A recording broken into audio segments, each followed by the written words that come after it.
Hello and welcome to all those watching around the world who'll be watching, listening, absorbing to every piece of content this morning, watching English Press melt down with your trousers around your ankles. Every hot take must be consumed, every decision criticised, every player slammed. Systems must change. This is the lowest ebb. This is the nadir. Watch former players hammer their own that somehow make you feel better about yourself and your team. Someone else's pain is funny. Of course, we already know that.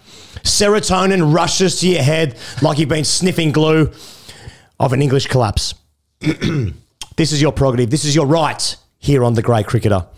It's a tough morning for English fans, Pezza. But let's run through the tournament just very quickly as a whole. England's general capitulation. Josh Buttler said before the tournament, we're not defending anything. Indeed. Joe Root, England's number 3, in the middle of a World Cup, saying, well, there's talk of whether the 50-over format is relevant anymore anyway, which is true, but, you know, probably shouldn't be saying that if you're playing. I see. England's player contracts came out mid-tournament, including their opening bowler for the next World Cup game, David Willey, not getting a contract. That's got to be good. Stokes, of course, retires from ODIs, comes back for the World Cup, not fit for the first 3 games, can't bowl. Josh Buttler has sad eyes again. We're getting Bairstow's quotes about his stumping in the Ashes, making him look absolutely ridiculous in the middle of the tournament. Not ideal. Adil Rashid then gets run out in last night's game in a similar-ish way. Selections have been all over the place. They've used their entire squad. In fact, they've used 16 players because Reece Topley's out. Changing tactics at the toss. They bowl first when it's 1,000,000 degrees, chewing air, then decide to bat for the first time in a few years in the next game. This England white ball team have given their fans so many great memories. So many great memories. If you told a fan 4 years ago that this would happen, but you'd get to win in 2019 plus winning in Australia in the T20 World Cup last year, they're probably taking it. But, you know, how much karma have they taken up for winning that 2019 World Cup final in the manner that they did? You know, Pezza, I'm looking on the internet this morning. Stuart Broad's talking to Simon Jordan, talking absolute shit about the Ashes. The absolute crow's feet the red ball team has given us over the last little while. You know, it's tempting. It is tempting to say, suck a fuck a ding dong. But I think the reality is that we're looking at a format that's literally dying when the defending champions have not taken the format seriously in the time since they last literally won the thing. And also, this was literally Australia's trajectory 10 days ago. So I want to be a little bit like, well, gloating feels extremely arrogant given like literally 10 days ago, they were getting pumped by Sri Lanka and halfway through in that game. And they've turned it around just about. But I think the truth is probably that, we're looking at a decline of a format. Sri Lanka were too good last night. They bowled it out for 156 in 33 overs. They chased it 2 down in 25 overs. England are 9th on the table ahead of the Netherlands. In the words of Barney Rane, champions of Europe. Thoughts, Pezza? I'm thinking about the sponsor. Yeah. I think you've said a fair bit. There. Do you want to do the cricket.com thing? Sure. Yeah. The Grey Cricketer is brought to you by cricket.com. You can download the cricket.com app from the App Store. You can also subscribe to the YouTube channel. Go into the search engine, cricket.com/TV to support cricket.com as they have the Grey Cricketer throughout the World Cup. Yeah. I want to pick up what you said about the issue we have with the presentation of this game and the state of the England white ball setup as a whole.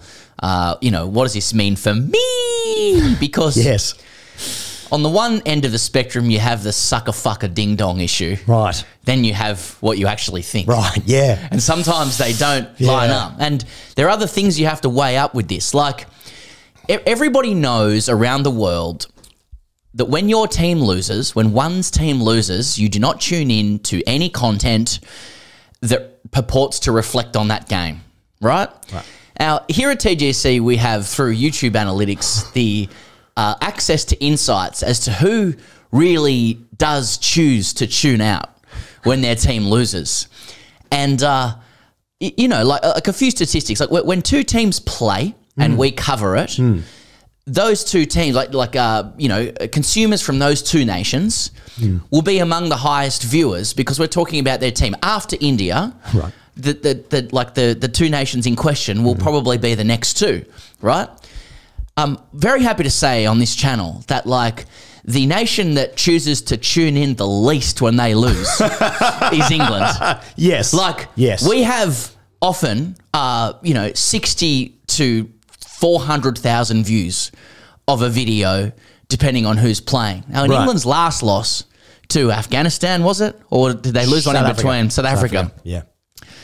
Their viewers were in the three figures. Yeah. Yeah. Like, they're not here. no. They're not listening to this. They're not watching. No. Really. And if they are, they need to see a therapist. So I'm wondering, do we just really go fuck a sucker ding dong on it? Or do we talk about the truth? Like, actually, now that they're not here, we can maybe talk about Yeah. some of the structural things leading into Sure. this. And look, let's be clear. Yeah. This loss was such a fucking pulverization. Yeah.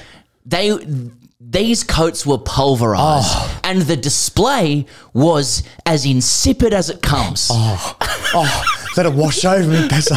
It's as insipid as professional cricket comes. Chat shit, get banged. That's what's happened here. Right? But it was so comprehensive and so shared across the board by each of its players. Right. In every discipline of the game. That it's almost like the details don't matter. Once it happened, it's like you don't actually have to say, well, when this happened, this led to this. happened. It was like that was a losing team who took the field about to lose. Defending champions are dead in the water. Dead. And there is a truth that we can discuss. I don't think Australia's too far behind that. Well, personally, exactly. with a couple of match winners. But, Can't both things be true? Yeah, it can. I don't think we should get there. But maybe for the sake of... Hey, also, Sri Lanka played good. But maybe for the sake of, just rhythm, should we just talk about what happened in the game quickly and then get to the analysis? Like a fucking crow picking at the bones of this before they beat us in a couple of days' time. One thing is guaranteed, England will win that game. They'll win that game, for sure. No dramas about that. Yes, because I like it in my head that someone's tuned into the channel being like, I don't know what happened in the game last night. I watched this and be like, fucking hell, what's happened to this game? Fucking hell. Something's gone awry. The ashes of England white ball cricket, Yeah. Except there's a couple of the Barmy Army blokes doing it. Oh, wait, they're not there. In the game, look, they win the toss, they bat, they get fucked on. They're none for 40 off 6. It's looking okay.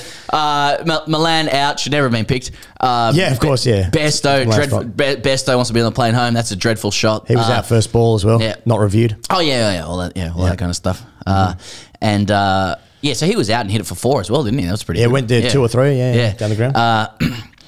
There was some dreadful shots in there. Mo and Ali catching practice at the point. The run out of Adil Rashid, dozy stuff.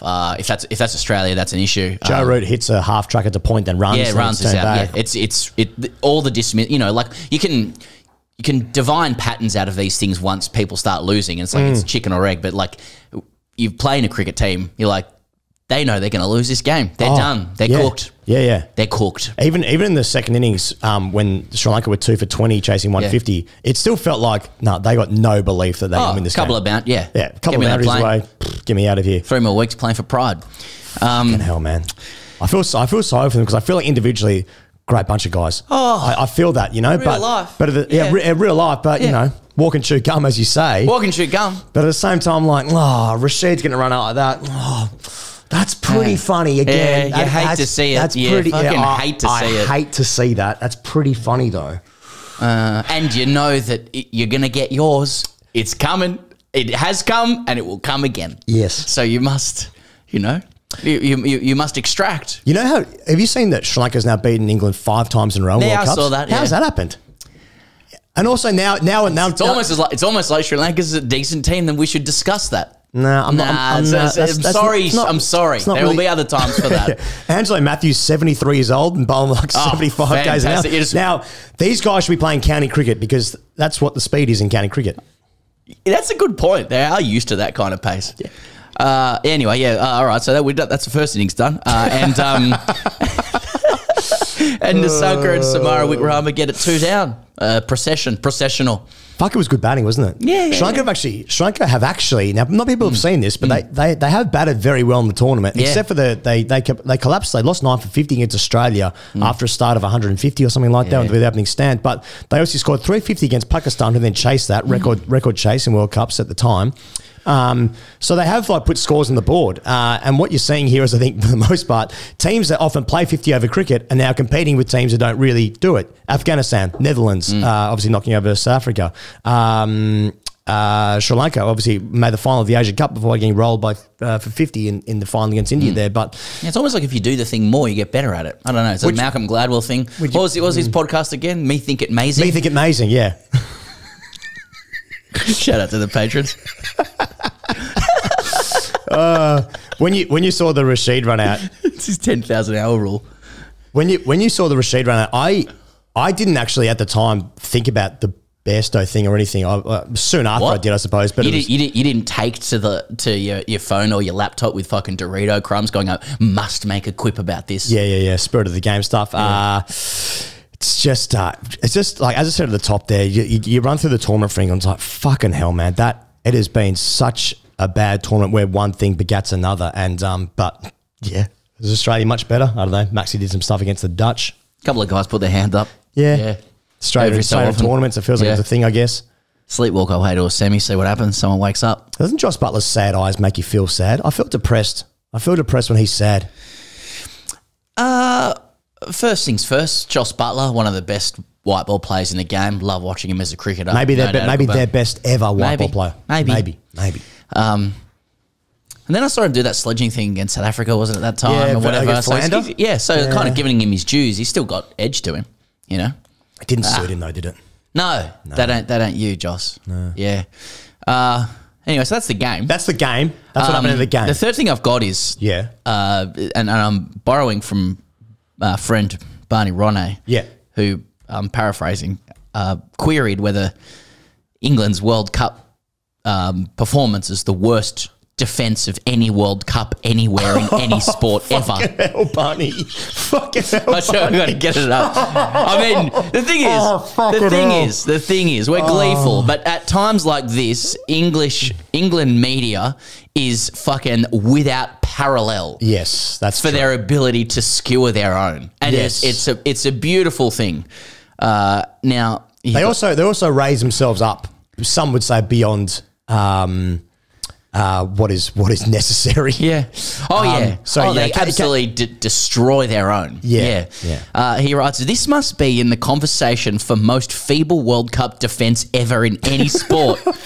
Made worse by having to keep on flying and playing and being thrashed even after you've fallen to bits / basically retired from the format. Cricket remains the cruelest sport." Yeah, I mean, I have to agree with that. I mean, you do feel like... Which is why you must extract too, because the cruelty will visit upon us again. It's going to happen. And soon. It'll come soon. The cruelty visits all of us. Yeah. Should we be nicer to each other? I mean, England with 3 weeks left in the tournament playing still 4 games. The next game is against India. Oh, man. And then they've got to play Australia. Then I forget what their last 2 games are. But in fact, I can probably have it here in front of me if I was prepared. It's one after that, isn't it? Let me get it up here. England's next game is India, then Australia, then Netherlands and Pakistan to finish.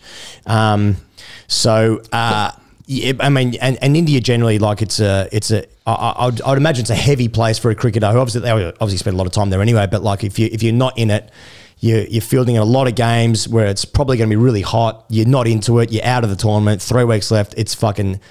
I'm an English cricketer. Get me out of here, kind of vibe. All right.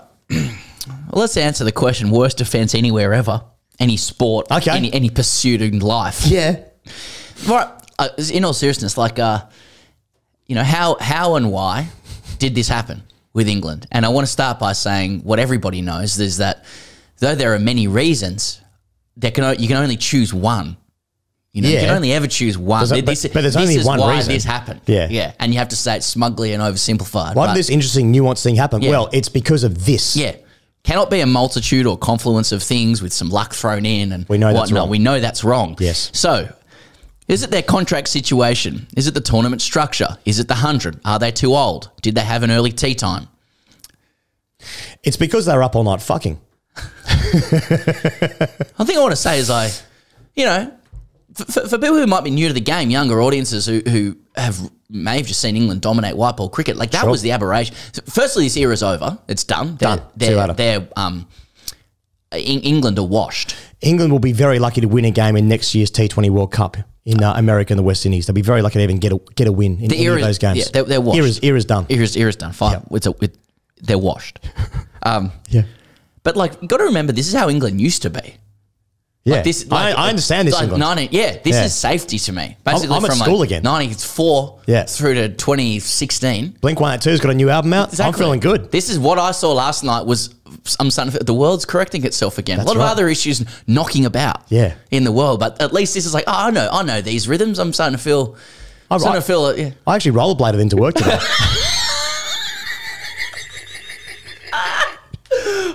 We're fucked. We're going to be in trouble. Yeah. All right, there's another. Should I tell the truth about my thoughts? Yeah, about it. I think we've done the sucker fucker ding dong bit. Fuck yeah. Yeah, I think we've done that. I think that I think that many teams have not taken this World Cup as seriously as a World Cup, as what a World Cup asks for. Right. I think the rhythms and priorities of global cricket have slowly undermined the credibility of the one-day World Cup. Yep. Doesn't mean that other teams haven't made a better fist of the situation than England. Yes. But this is to the point where we are not seeing the full expression of the talents and capabilities of players. Mm-hmm. I will never ever be able to prove it, right? Because no player is going to say, I went into this undercooked, right? They're still the ones facing the balls, taking the catches. Exactly, and they go, right? But I will not be convinced that a lot of these players at the World Cup have not turned up in the same manner that you might turn up to a franchise T20 tournament. Have a crack, see how you go, shrug your shoulders, get on the next flight to the next tournament. The whole thing feels partridge shrug. Yep, it's kind of like, and perhaps it's because of the setting in India, as I'm about to say this, but it actually feels similar to a big IPL tournament. This whole thing, yep. Like I know it's a different teams and it's nations and stuff like that. And Pakistan players are there. Yeah, yeah. I think it's a little bit of a sad state of affairs. Like, I think that Australia's not too far behind England in terms of attitude. They have good. Completely agree. They have match winners who are going to put their hands up and fair play to them for being able to do it. I do think a lot of these players have turned up, not without the kind of they will say, look, the preparation's been good, but I won't be convinced that the mental preparation is not commensurate with what a World Cup should be. Let's look at cricket at the moment. It's actually rarer than not for a World Cup not to be on every year. Let me say it. Like, there is a World Cup on most years. Yes. That is literally against the essence of what a World Cup is. A World Cup is is what you plan and prepare to peak for. Yes. That contains jeopardy, it contains pressure, it contains desperation. People have been searching around as to why there haven't been close games in this World Cup. I wonder if that is a bit of a factor as well. Yep. It gets away from you, and the willingness isn't there to claw it back. Yep. Never be able to prove it. This England team is not performing to its capabilities. It has not arranged itself to perform to its capabilities. I think part of that is the influence of the global game. Now, we are watching in England's performance the manifestation of the diminishing credibility of ODI cricket. Completely agree. They have not really played the format in the last 4 years, and they've suffered. It's on them. They've prioritised it the way they've prioritised it. I do think that you cannot separate their performance from the macro issues in the game. People will think that's an excuse. That's fine, but that's my view. As we know, you're not allowed to criticise a tournament that India's going to win. But you look at the England team: Bairstow, Malan, Root, Stokes, Butler, Livingston, Ali, Wokes, Willie, Rashid, Wood played last night. That is a good team. That is a good cricket team. They are unders for the tournament. I'm not saying like because of these macro situations. Many issues leading to that performance. It's not any one thing. But these players are so far under their ability. But I look at that team.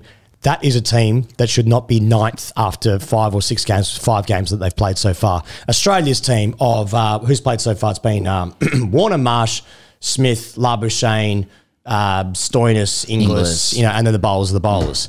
That team up until like 10 days ago should not have been bottom of the table. But you look at the elements that have led to these positions of like this underperformance. Like we're not seeing great games because these guys don't play the fucking sport. So it's not a real matchup of best against the best. You see like the lower teams that getting much closer to higher ranked teams, and I include England in that, who by the way were sensational against New Zealand before they came out to the World Cup. Obviously different conditions, etc., etc. I joked earlier about Stokes coming back from ODI cricket after retiring, them not being fit, etc., etc.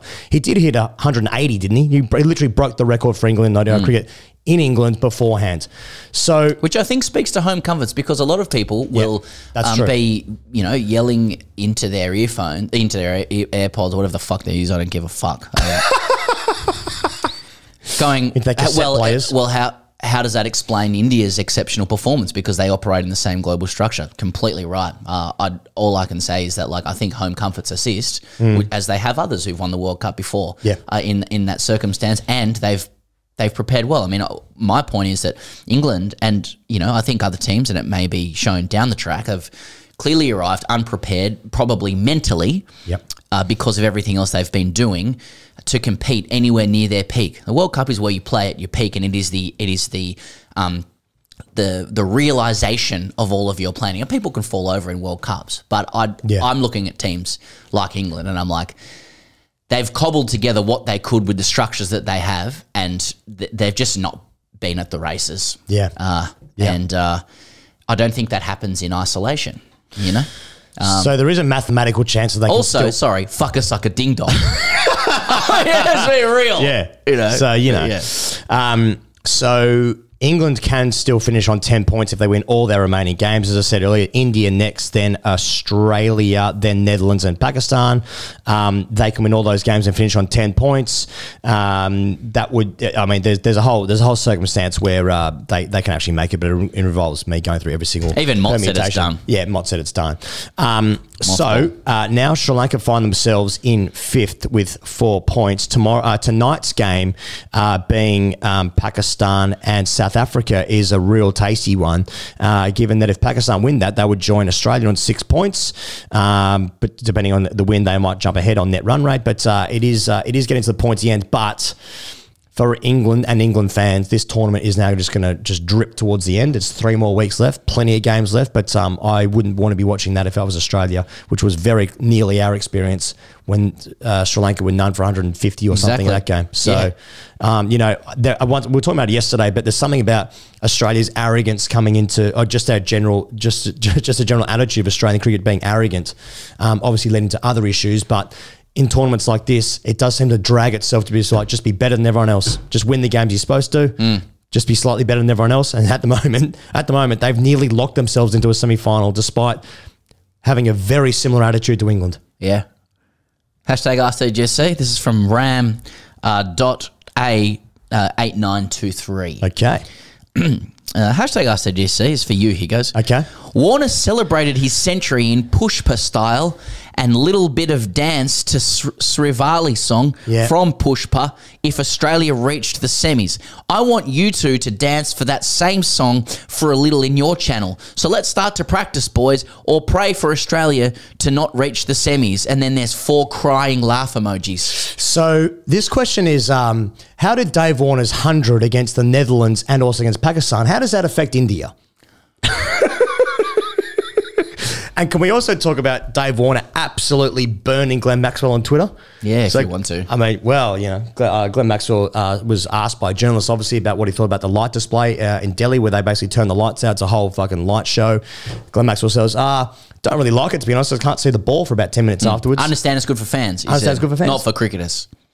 Dave Warner did the quote retweet and just threw Maxie under the bus. Said, well, mate, completely disagree, man. The game is for fans. So the point being that like Maxwell's responding to a question from somebody, it gets quoted, and then Warner literally proactively decides to disagree with his record-breaking teammate within 8 hours publicly, to let people know that the game is just about the fans, and that Maxwell is wrong. I don't know how that endears someone to their own teammate, but just had it out there. I think it was his way of saying, "Well batted, Maxi." It's a very strange 40 ball 100. Yeah, 40 ball 100. Incredible stuff. Exactly. If you are new to TGC, why not click subscribe? There is still plenty happening here on the channel. We'll be reviewing. It's a big weekend, in fact. On the channel, we've got tomorrow morning. We'll be reviewing Pakistan, South Africa, Australia, and New Zealand playing Saturday afternoon. That's going to be a big game as well. And then on Sunday, India are playing against England. So plenty on the channel. So click like if you've enjoyed the video, or indeed if you've just enjoyed England's capitulation in this World Cup. We'll be back tomorrow morning. Click subscribe. See you later.